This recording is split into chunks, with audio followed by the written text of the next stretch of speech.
ভিডিওটি junior homeopathic চিকিৎসক বন্ধুদের দেখানোর জন্য, শেখানোর জন্য এবং সমাজের সাধারণ মানুষকে ক্যান্সার সম্বন্ধে অবহিত করার জন্য এবং সমাজে কিছু চিটিংবাজ চিকিৎসক সম্বন্ধে অবহিত করার জন্য। ব্রেস্ট, মেয়েদের ব্রেস্ট যেটা বাচ্চার দুধ খাওয়ার জন্য তৈরি হয়েছিল, যার ভিতরে ছোট ছোট লোবিউল থাকে, ফ্যাট জমে জমে, আর প্রত্যেকটা লোবিউল জমে জমে, অনেকগুলো লোবিউল জমে জমে একটা লোব তৈরি হয়। ছোট্ট lobe lobe lobe lobe lobe lobe মানে টুকরো টুকরো লোবগুলো জমে জমে যখন একটা বড় আকার ধারণ করে তাকে বলা হয় লোবিউল। আর যেই লোবিউল তৈরি হয়ে যায় সেখান থেকে একটা ডাক্ট বেরিয়ে আসে নিপেলে। প্রেগনেন্সি অবস্থায় এই লোবিউলের যে লোবগুলো আছে তার ভিতরে দুধ তৈরি হয়, আর সেইখান থেকে দুধটা ক্যারি করে নিপেলে চলে এসে এইখানে ওপেনিং আছে। মাইক্রোস্কোপ দিয়ে নিপেল যদি আমরা কাটতাম তাহলে দেখতে পেতাম যে ছোটো ছোটো ফুটো আছে অনেক। কারণ এই বাচ্চা শাক করবে, সঙ্গে সঙ্গে দুধটা বেরিয়ে আসবে। মানুষ, গরু সব প্রাণীরই একই সিস্টেম করা আছে, স্তন্যপায়ী প্রাণীদের। তো এইটা হলো ব্রেস্টের ভিতরের অ্যানাটমি। লোবিউলস, তার ভিতরে ফ্যাট থাকে, দুটো লোবিউলের মাঝখানে অনেক ফ্যাট আছে।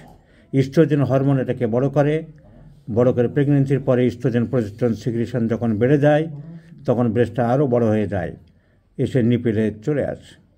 তো ব্রেস্টের প্রাইমারি কাজ to supply the milk of the infants of the breast sucking babies. আমরা, তুমি, তোমরা, সে, তারা, ইংরেজিতে যেমন ট্রান্সলেশন শেখানো হতো সেরকম সবাই এই মায়ের বুকে দুধ খেয়েই বড় হয়েছি। মানুষের প্রথম খাদ্য এই।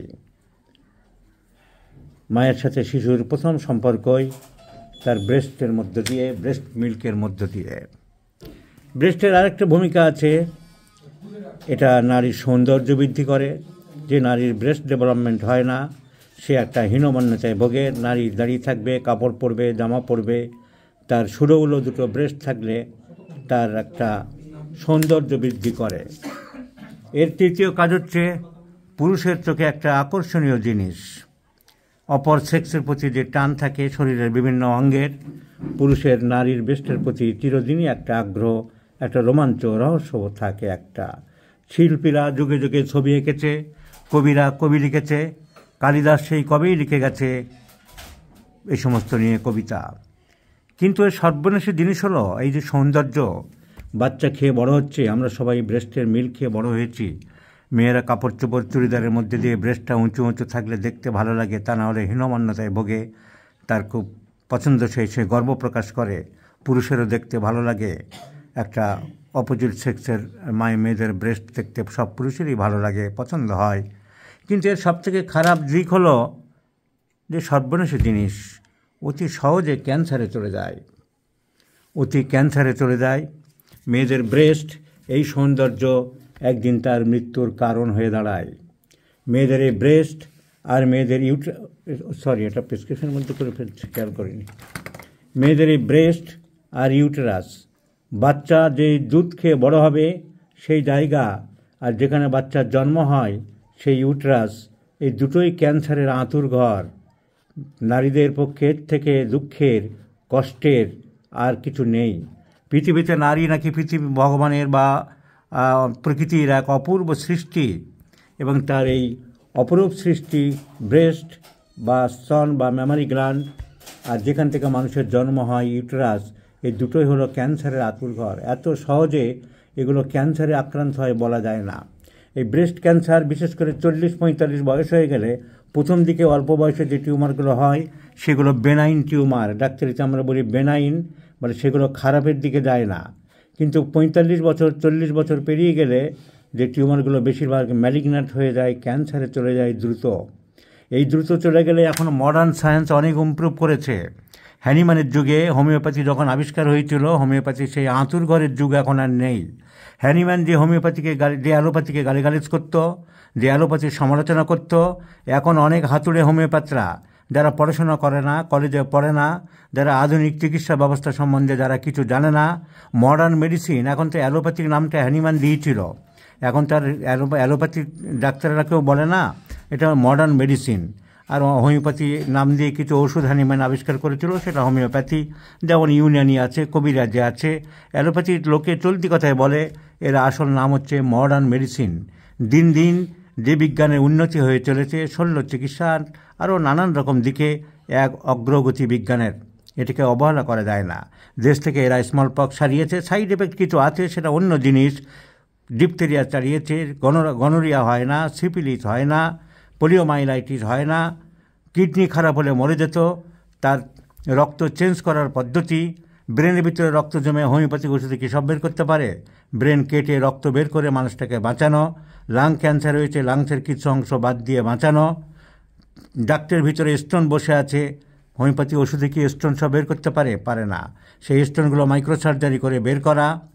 মডার্ন সায়েন্স আজ অন্য জায়গায় চলে গেছে, রকেটের গতিতে অন্য দুনিয়ায় চলে গেছে। এ খবর না জেনে, না বুঝে, না পড়ে, না শিখে অনেক অজ্ঞ হোমিওপ্যাথ, মূর্খ হোমিওপ্যাথরা হ্যানিম্যানের সেই চিন্তাধারণা নিয়ে বসে আছে। হ্যানিম্যান কোনো দোষ করেনি।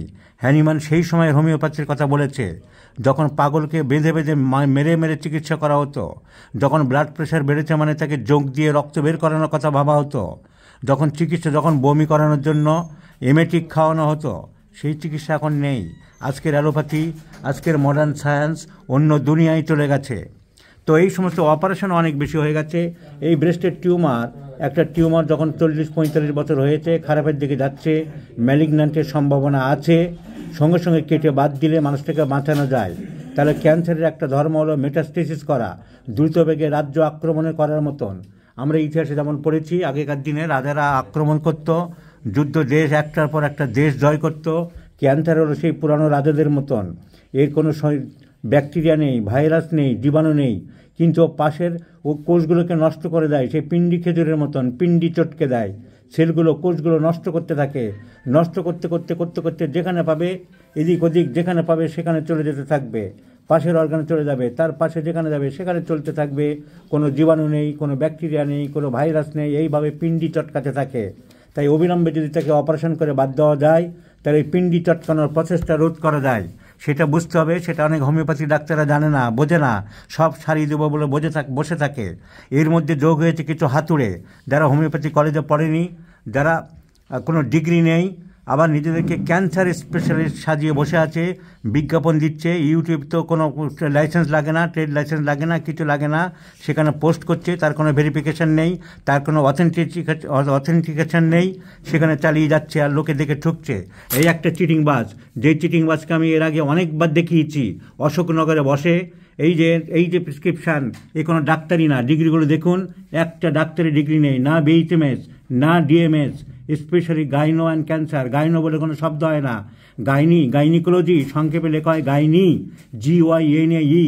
এতেই প্রমাণ পাচ্ছেন আপনারা যে কত বড় চিটিংবাজ এই সব জিনিস। যারা গাইনি স্পেশালিস্ট, তারা গাইনি আর ক্যান্সার একসাথে স্পেশালিস্ট হয় না। গাইনির ডাক্তার আলাদা, ক্যান্সারের ডাক্তার আলাদা। ক্যান্সার স্পেশালিস্টকে বলা হয় অঙ্কোলজিস্ট, গাইনির ডাক্তারকে বলা হয় গাইনিকোলজিস্ট।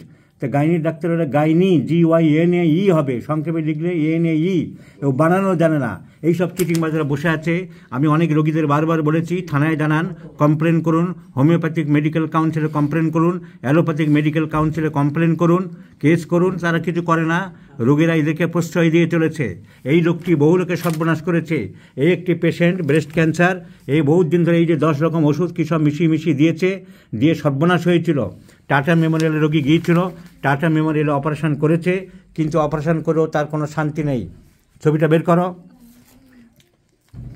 এই সব চিটিংবাজদের আপনারা শনাক্ত করে রাখুন, পুলিশে দিন, কেস করুন, এই ভণ্ডদের বিরুদ্ধে কেস করুন।